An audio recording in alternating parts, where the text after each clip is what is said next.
Bismillahirrahmanirrahim. Assalamualaikum warahmatullahi wabarakatuh. Alhamdulillah. Alhamdulillah rabbil alamin. Wa bihi nasta'in ala umurid dunya waddin. Wassalatu wassalamu ala asyrafil anbiya'i wal mursalin. Sayyidina wa habibina wa syafi'ina wa qurrati a'yunina wa maulana Muhammadin وعلى آله وصحبه والتابعين وتابع التابعين ومن تبعهم بإحسان إلى يوم الدين. سبحانك يا الله سبحانك لا علم لنا إلا ما علمتنا إنك أنت العليم الحكيم. ربنا زدنا علما وارزقنا فهما وافتح لنا فتوح العارفين وفقهنا في الدين وعلمنا التأويل واهدنا إلى سواء السبيل وارزقنا فهم النبيين وحفظ المرسلين وسرعة إلهام ملائكة المقربين. اللهم أغننا بالعلم وزينا بالحلم وأكرمنا بالتقوى وجملنا بالعافية يا أرحم الراحمين. Amma ba'd. Alhamdulillah, puji syukur kehadirat Allah. Salawat dan salam tak lupa senantiasa kita haturkan kepada junjungan kita Nabi besar Muhammad sallallahu alaihi wa alihi wa sahbihi wasallam. Kepada yang terhormat para orang tua, para hadirin jamaah majelis ta'lim Darul Mustafa, khusus akhina Al-Habib Saleh bin Syahab yang telah membuka majelis dengan zikir dan salawat kepada baginda Nabi Muhammad sallallahu alaihi wasallam. Kita doakan beliau semoga Allah senantiasa memberikan kekuatan ya di dalam membimbing dan melancarkan program di Yayasan Darul Mustafa ini. Ya Allah, berikan semua harapannya, Allah ampuni segala dosanya, Allah angkat derajatnya, begitupun juga kita yang di sini. Amin ya rabbal alamin. Alhamdulillah, kembali kita berjumpa melanjutkan pengajian mingguan kita, di mana pada kesempatan kali ini giliran kita melanjutkan kajian dari kitab Minhajut Talibin Muhammadul Muftin karya Al-Imam Abi Zakaria Yahya bin Sharaf An-Nawawi, di mana pembahasan kita masih di dalam kitab Sholatul Jamaah yang berhubungan dengan sholat jamaah. Sholat jamaah sebagaimana telah kita ketahui hukumnya fardu kifayah ya, di dalam mewujudkan satu jamaah yang kiranya bisa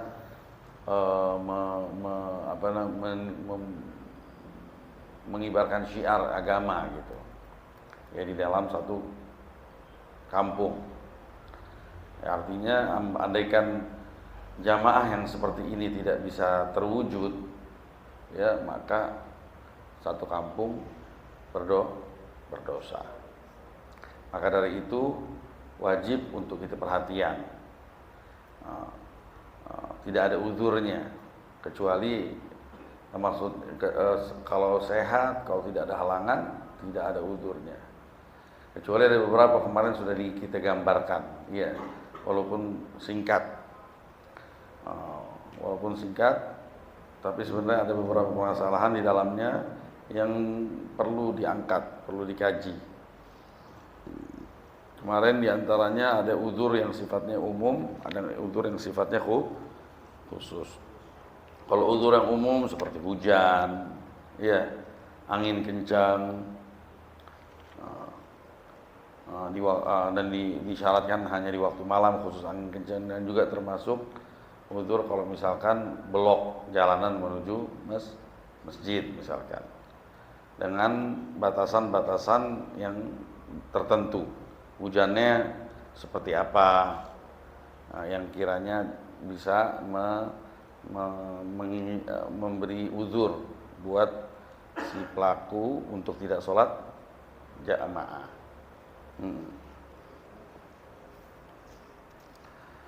Nah kemarin kita sudah masuk ke uzur khusus seperti sakit, ya, dan panas, lagi panas, lagi terlalu dingin, terlalu panas, sudah kita bahas juga. Ya, juga kalau lapar tapi dengan syarat makanan sudah digelar, sudah rapi. Kalau lapar makanannya aja belum matang, lo lapar mau ngapain di rumah? Masuk aja ke masjid gitu kan. Ada syaratnya. Atau enggak belum hadir tapi dikit lagi nih. Tempe udah nguning udah. Ya salah. Nah itu nggak apa-apa. Tapi dengan syarat itu dia nggak kuat. Kalau kagak bisa emah. Misalkan contohnya gas lambung naik.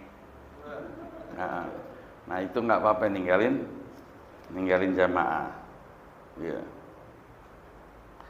Satu hadis yang bunyinya begini, idza wudi'a 'asha wa ahadikum wa uqimatus shalah fabda'u bil 'asha wa la ya'jalanna hatta yafrugha minhu. Ya, apabila ada makanan sudah digelar bagi kalian, salah satu di antara kalian, terus sholat dikumandangkan, maka dahulukan makan. Kenapa? Karena kalau kita sholat dalam keadaan lapar, akhirnya kagak khusyuk sholat kita. Yang dibayangin, makanan yang dibayangin. Nah, begitu ya. Ada istilahnya, ulau quddimal asya, lau apa? Gaddimil asya alal isya. Gaddimil asya alal isya. Jadi asya pakai fathah, ainnya itu makan malam. Isya sholat isya di waktu malam. Jadi dari kasus ini ada pepatah bunyinya gaddimil asya alal isya. Dahulukan asya sebelum isya. Juga kalau misalkan kemarin juga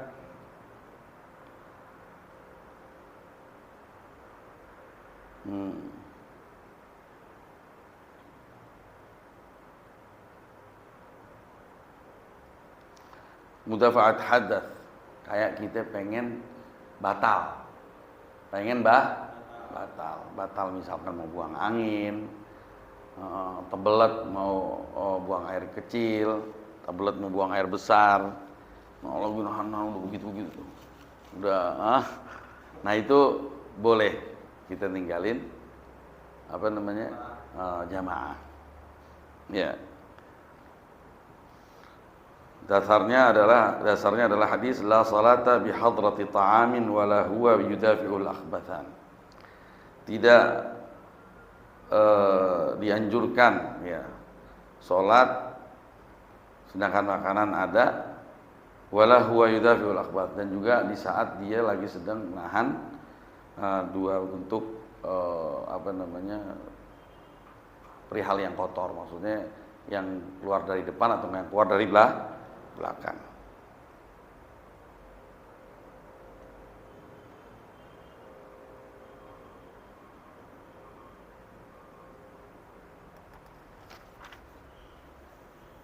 Terus kalau kemarin juga khauf zalim, takut sama orang yang zalim sama dirinya. Ya, terkait dirinya, jiwanya atau hartanya. Ya. Ya misalkan kita diancam sama seseorang. Ntar lo gue ngeliat lo keluar rumah lo gue bunuh lo gitu. Ya lagi diincar kita sama satu orang.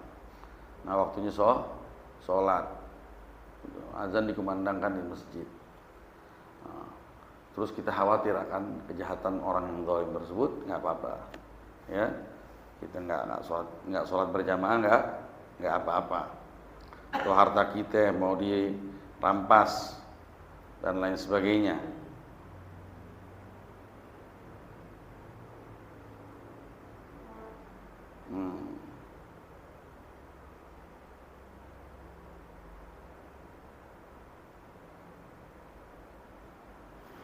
Kemudian kalau mulazamat gharim mu'sir, kemarin juga lagi ditungguin sama debt collector, kita ngutang, kita lagi mau ditagih, sedangkan kitanya memang nggak punya duit. Ya, beda kalau misalkan kitanya kaya, itu yang zalim ya kita, bukan si yang nagih. Ada hadis Nabi, matlul ghani zulm, yang bentuk mengulur-ngulurnya seorang yang punya itu adalah kezaliman buat dirinya, ya, darinya, kezaliman darinya. Jadi makanya kita kalau punya, ya, terus beralasan kita nggak mau bayar utang, nah itu zalim buat kitanya yang zalim. Ya, beda halnya kalau misalkan kita memang nggak punya, walaupun udah jatuh tempo, nah itu kita bisa ngelak, bahkan bisa ngelak, dihitung sebagai uzur jamaah dan Jumat. Iya, apalagi debt kolektornya nggak bisa diajak ngomong. Terus juga kemarin diantaranya istilahnya telanjang, nggak punya pakaian, pakaian. Dia zuhud, pakaiannya cuman 3 misalkan. Kebetulan karena apa? Akhirnya itu pakaian tuh hari semuanya dicuci. Dia cuma bisa pakai buat nutupin bawahnya doang misalkan. Atasnya masih kelihatan dia di dalam rumah. Nah, nggak apa-apa. Atau kemarin sudah kita singgung juga, atau misalkan dia orang punya kewibawaan tertentu, terus pakaian yang bisa menjaga kewibawaannya tuh yang nggak ada, pakaian yang lain ada. Ya, contohnya seorang faqih misalkan. Ya, di negeri tertentu dia memang dikenal kalau misalkan seorang alim ini pakaiannya kalau Jumat harus seperti ini misalkan. Nah, ternyata jubahnya kagak ada. Atau enggak kainnya kagak ada, yang ada celana panjang. Dia mau sholat Jumat pakai celana panjang tapi. Nah, tapi kalau dia sholat Jumat pakai celana panjang, dia punya muru'ah jatuh. Dia punya kewibawaan jatuh. Nah, itu enggak apa-apa, enggak sholat Jumat. Karena dianggap dia kayak kehilangan, kayak enggak punya hal yang menutup auratnya. Karena muru'ah itu dalam tingkat tertentu sampai bisa dinilai seperti aurat untuk menjaga. Jadi muru'ah itu ada di dalam kehidupan bermasyarakat, ya. Kewibawaan seorang presiden, kewibawaan seorang tentara, kewibawaan seorang guru. Nah, itu penjagaannya dituntut oleh syariat. Bahkan sampai dikatakan kalau orang yang nggak bisa menjaga muru'ah, ya, maka kesaksiannya tertolak di peradilan, walaupun dia nggak pernah berbuat dosa, orangnya soleh, ya, tapi cuman dia nggak pernah jaga muru'ah, nggak menjaga kewibawaan. Nah, itu kesaksiannya ditolak oleh hakim. Makanya penting sekali menjaga muru'ah. Salah satu muru'ah yang ada misalkan di negeri Hadramut sono, santri itu nggak boleh makan di pinggir jalan tuh. Santri, apalagi guru, makan di warteg, ya, atau enggak di warkop, atau kan restoran itu bisa menurunkan kewibawaannya dia. Jadi dulu kita nggak bisa begitu, kalaupun terpaksa gitu ngumpet-ngumpet. Tapi ingat, kewibawaan itu berbeda-beda di setiap tempat dan di setiap daerah. Ya, karena di waktu tertentu berbeda. Kewibawaan ulama di Indonesia berbeda dengan kewibawaan ulama di luar negeri, bentuk-bentuknya lain-lain. Juga kayak kemarin orang yang membutuhkan dalam perjalanan, mau persiapan perjalanan bersama rombongan yang dikhawatirkan akan tertinggal rombongan. Ya. Terus kayak makan makanan yang bau, terlanjur makan makanan bau, belum sempat bisa hilang, ya, sedangkan waktu sholat udah masuk, sikat gigi kagak ada, odol kagak ada misalkan. Nah ini juga terakhir juga kemarin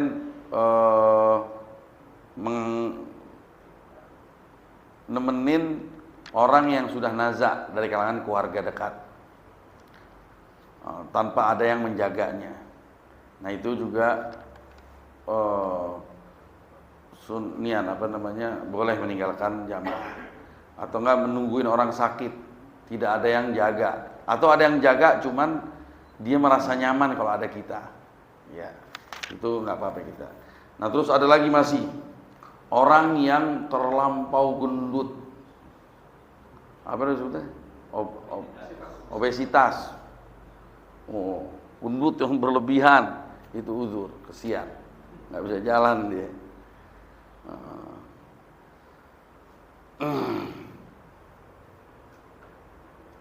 Juga apa lagi uzur coba? Pengantin baru, ya salah. Tapi di sholat malam doang, Beb. Sholat maghrib sama sholat isya. Kalau sholat duhur sama sholat duhur berarti as-salawat al-lailiyah, subuh, maghrib sama isya. Waktu masih nggak ada matahari, cuma duhur sama asar nggak uzur. Pengantin baru. Tapi ini nanti ada rinciannya lagi di Babel Qasam, di bab tentang bagi waktu buat orang yang punya bini berbilang. Nah itu ada pembahasannya nih. Ya. Sampai berapa hari? Katanya kalau pengantin perawan perjaka bisa sampai 7 hari. Kalau yang janda itu cuma 3 hari misalnya. Nanti itu ada tuh. Ya. Juga orang yang takut kalau nunggu jamaah akhirnya ketiduran, lagi ngantuk berat. Terus atau lagi nanggung, lagi nyari barang yang hilang, diharapkan ketemu, takut kalau anak tinggalin malah makin jauh gitu, makin nggak memungkinkan untuk ketemu. Tapi kalau anak cari sekarang ini memungkinkan untuk ketemu. Nah itu juga, ya ini tambahan di tatimah di dalam syarah yang nggak disebutkan tadi.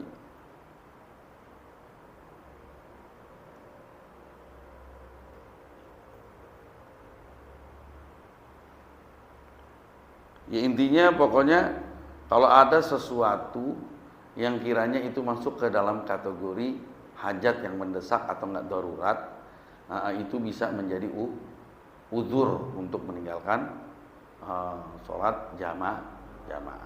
Dan ketahuilah bahwa apa yang sudah disebut di bab tentang uzur sholat jamaah ini pun juga berlaku sebagai uzur untuk sholat Jumat. Artinya apabila hal-hal ini ada, boleh kita ninggalin Jumat, gantinya dhuhr di rumah. Paham sampai sini? Nah, sekarang kita lanjutkan ke fasal berikutnya. Bismillahirrahmanirrahim. Faslun fi sifatil a'immah. La yasihhu iqtida'uhu biman ya'lamu butlana salatihi aw ya'taqiduhu ka mujtahidain ikhtalafa fil qiblah aw ina'aini fa in ta'addada at-tahir fal asah as-sihha ma lam yata'ayyan ina'ul imami lin najasah fa in dhanna taharata ina'i ghairihi iktada bihi qat'an falau ishtabaha khamsatun fiha najisun ala khamsatin fa dhanna kullun taharata ina'in fatawadda bihi wa amma kullun fi salatin fa fil asahi yu'iduna al-isha illa imamaha fa yu'idu al-maghrib walau iqtada syafi'iyun bihanafiyyin massa farjahu aw iqtada aw iftasada fal asah as-sihha fil fasl dun al-mas i'tibaran bi niyyatil muqtadi wala tasihhu qudwatun bi muqtadin wala biman talzamuhu i'adatun ka muqimin tayammama wala qari'in bi ummiyin fil jadid wala qari wala yasihhu tidauhu biman ya'lamu butlana salatihi wala qari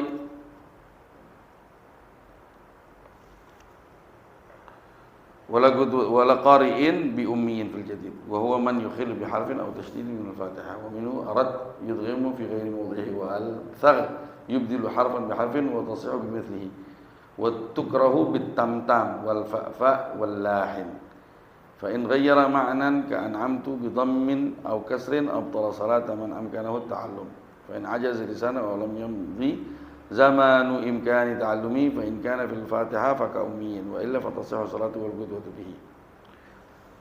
Bismillahirrahmanirrahim. Bab tentang sifat-sifat sang imam yang memang diperbolehkan kita untuk berimam kepada dirinya. Karena enggak semuanya orang sah untuk dijadikan imam. Nah, di antaranya yang disebutkan di sini sebenarnya masih di masalah ini khusus ada rincian permasalahan yang panjang. Tapi ini anak akan alihkan dulu, kita ambil poin-poin pentingnya dari setiap poin besarnya. Nanti baru tafriknya kita bahas di kesempatan berikutnya karena waktu udah singkat.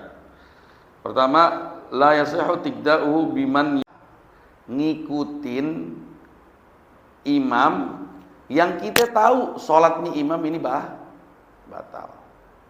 Tapi ini imam nggak tahu sholatnya batal. Gitu. Contoh, tahu ya, tahu dulu. Kita tahu, ini orang sudah mengucapkan satu perbuatan atau nggak melakukan perbuatan atau mengucapkan suatu ucapan yang kiranya membuat dirinya kafir. Orang pada sholatnya, atau nggak begini, ini orang mata-mata, dia kafir, dia lagi sholat sama jamaah banyak. Orang taunya dia muslim, saya taunya dia kafir. Saya nggak boleh bermakmum kepada dia, orang kafir gimana menjadi imam? Ya. Jadi hanya bagi dia yang tahu bahwa dianya kafir. Yang nggak tahu nggak apa-apa sah. Paham? Atau kita tahu dia batal. Yang lain nggak tahu. Kita tahu dia batal. Misalkan kita nggak tahu gimana atau kita ngelihat dirinya melakukan satu perbuatan yang batal, ya, cuman yang lain nggak tahu, atau mendadak dia jadi imam, yang lain makmum sama dia. Anda lihat nih orang tarik, gue lihat dia megang perempuan misalkan, atau enggak gimana gitu, terus dia nggak enggah kali main sholat aja. Iya, artinya dia nggak enggah. Nah kita tahu dia batal, Anda lihat dia nggak wudu lagi, nah kita nggak boleh tuh berimaman kepada dia, karena kita tahu. Atau enggak di pakaiannya ada najis, dia nggak sadar di belakang ada kotoran gitu, ada bekas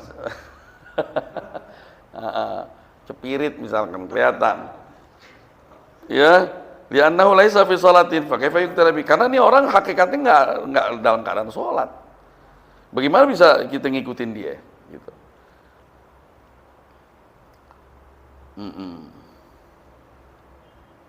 Juga nggak boleh berimam kepada orang yang kita berdasarkan keyakinan kita, kepercayaan kita, ini orang batal. Secara bukan ketahui ya, bukan yang beda, ya'taqid ama ya'lam. Kalau kita tahu ini orang batal, itu jelas. Tapi kalau ya'taqid, misalkan anak madhab tertentu, anak menganggap ini batal, yang dia nggak menganggap ini yang lain batal.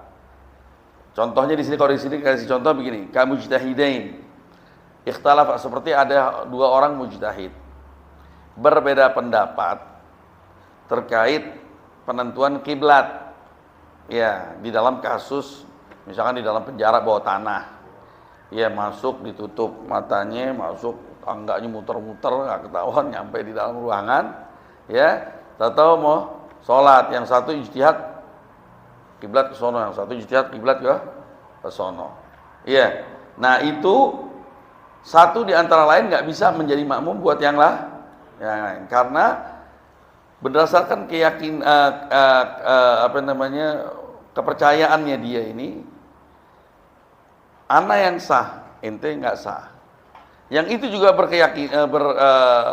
bukan berkeyakinan, punya kepercayaan bahwa saya yang benar kiblat saya, Anda yang salah kiblat. Nah, yang kalau dua orang seperti ini bertemu, yang ini nggak bisa jadi imam untuk ini, yang ini nggak bisa jadi imam untuk yang berikutnya. Paham nggak? Nah, kecuali ada satu orang lagi ketiga, yang tiga dia percaya sama yang ini. Nah, ini bukan mujtahid, dia cuma percaya sama yang salah satu dari yang mujtahid, dia boleh. Nah, kenapa? Au bi'ina'ain, atau ada dua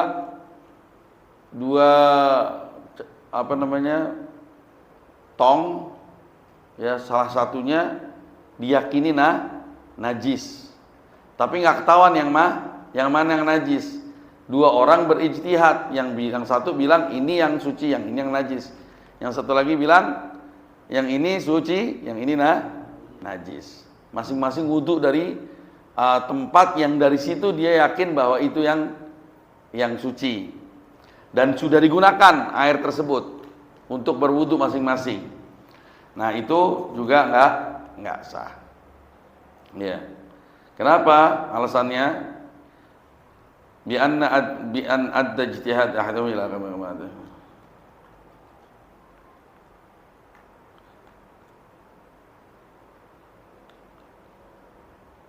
Karena apa yang dihantarkan oleh ijtihadnya dia itu adalah berlawanan dengan apa yang dihantar oleh ijtihad kawan yang lain.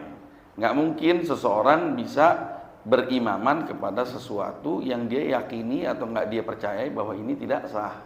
Nggak boleh begitu dalam kasus seperti ini. Jadi kita pilih imam, ya, yang kita percaya bahwa apa yang dia lakukan adalah sah. Ya. Tapi dengan bukan berdasarkan kemauan hati, enggak. Kalau gua nggak demen sama dia, nggak boleh tuh. Gua nggak demen sama dia, gua takut begini.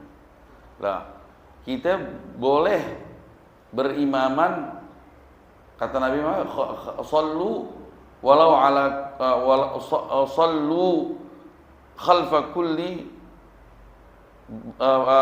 sallu khalfa barrin wa fajir. Ente sholat di belakang orang yang baik sama orang yang jahat. Sholat nggak usah timpang pilih kalau masalah kebaikan begitunya. Kalau kebetulan imam kita imam zalim, dia jadi imam, kita mau sholat ikutin dia. Yang penting dia muslim. Nah, dan yang penting secara fikih terlihat tidak ada yang batal. Ya, secara zahirnya sah, ikutin. Jangan cuma gara-gara kita nggak demen sama orang terus kita nggak mau jadi makmumnya. Dia itu nggak bisa menjadi alasan kalau seperti itu. Terus wala tasihhu qudwatun bimuqtadin. Juga nggak bisa kita bermakmuman kepada makmum. Ini orang makmum, ada imamnya. Terus kita bermakmum kepada si makmum, nggak sah. Kecuali dia sudah pisah dari ikatan jamaah dengan imam yang sebelumnya. Misalkan imamnya salam, dia naik lagi.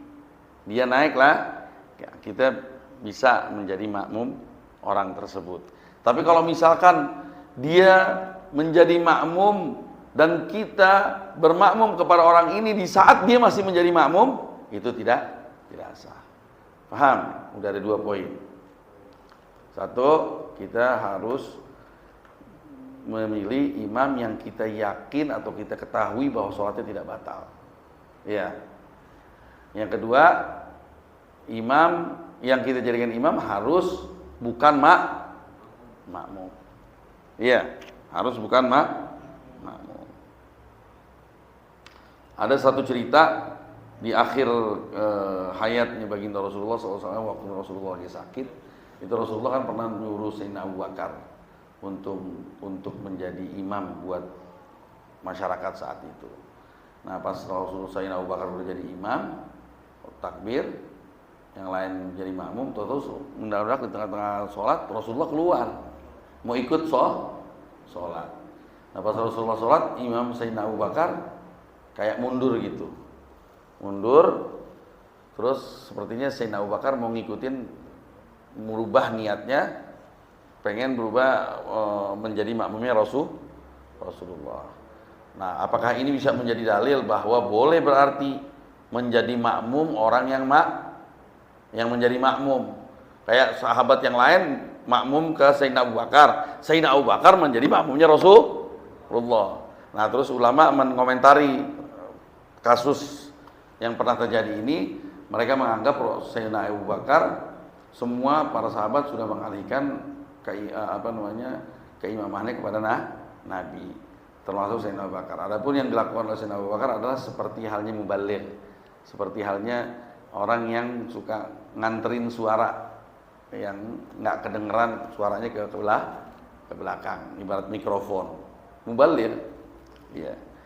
Jadi itu nggak menjadi dalil hadis tersebut akan kebolehan tentang poin ini. Jadi intinya nggak boleh seorang makmum berimam kepada makmum, ya. Juga nggak sah sholat kepada menjadikan imam orang yang sholatnya wajib diqadha. Kamuqimin tayammama, seperti halnya orang yang lagi tayamum di daerah yang banyak terdapat air. Itu nanti kita sebenarnya udah bahas pembahasan ini. Jadi orang kalau lagi, kapan orang itu bisa tayamum? Ketika tidak ada air kan, ya kan? Nah kalau daerahnya tersebut memang umumnya nggak ada air, kayak misalkan dalam perjalanan, terus dia tayamum, dia sholat, nah sholatnya dia dengan tayamum tersebut nggak perlu diqadha, ya karena dia tayamumnya di tempat yang memang umumnya nggak ada air. Tapi kalau kita tayamum di tempat yang umumnya ada air, tapi kebetulan tidak ada air, terus kita sholat, sah sholat kita dan wajib kita sholat dengan tayamum tersebut untuk menghormati waktu, tapi tetap dia wajib qadha. Ada pembahasan yang sudah berlalu. Nah, kita menjadi makmum orang yang punya kasus seperti ini. Sholatnya dia ini, dia wajib dilakukan, tapi dia wajib qadha nantinya. Nggak boleh kita makmum kepada dia. Karena sholatnya wajib buat diri doang, tapi tidak dianggap untuk yang lain. Karena khusus untuk dia harus ulang lagi. Juga terakhir, wala qari'in bi ummiyin. Nggak boleh orang yang baca Fatihahnya benar makmuman sama orang yang baca Fatihahnya belum benar. Nah ini disebut ummi. Nah ini penting nih, ini bahasan penting. Nanti akan kita panjang bahas tentang ini. Jadi makanya penting orang dari masih kecil tuh diajarin baca surat Al-Fatihah dengan benar, lahjanya yang benar, supaya dia sah jadi imam. Dia cadel aja penyebutan salah satu huruf dari surat Al-Fatihah, itu bisa nggak sah dia jadi imam. Dan apabila orang berimam kepada dia, sholatnya nggak ada yang sah. Makanya nggak gampang orang jadi imam. Jangan sembarangan. Nah ini akan kita bahas lebih panjang. Ama pembahasan yang kemarin tuh, yang tadi tentang bermakmum kepada orang yang kita percayai secara ilmu bahwa ini orang batal. Ada beberapa kasus di sini lumayan ruwet. Nah ini perlu waktu yang cukup nih untuk memberikan kejelasan ini. Jadi ini adalah ilmu yang harus kita perhatikan.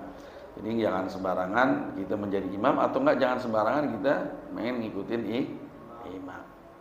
Demikian apa yang bisa disampaikan, semoga bermanfaat. Wabillahi taufiq wal hidayah wa afu minkum. Wassalamualaikum warahmatullahi wabarakatuh.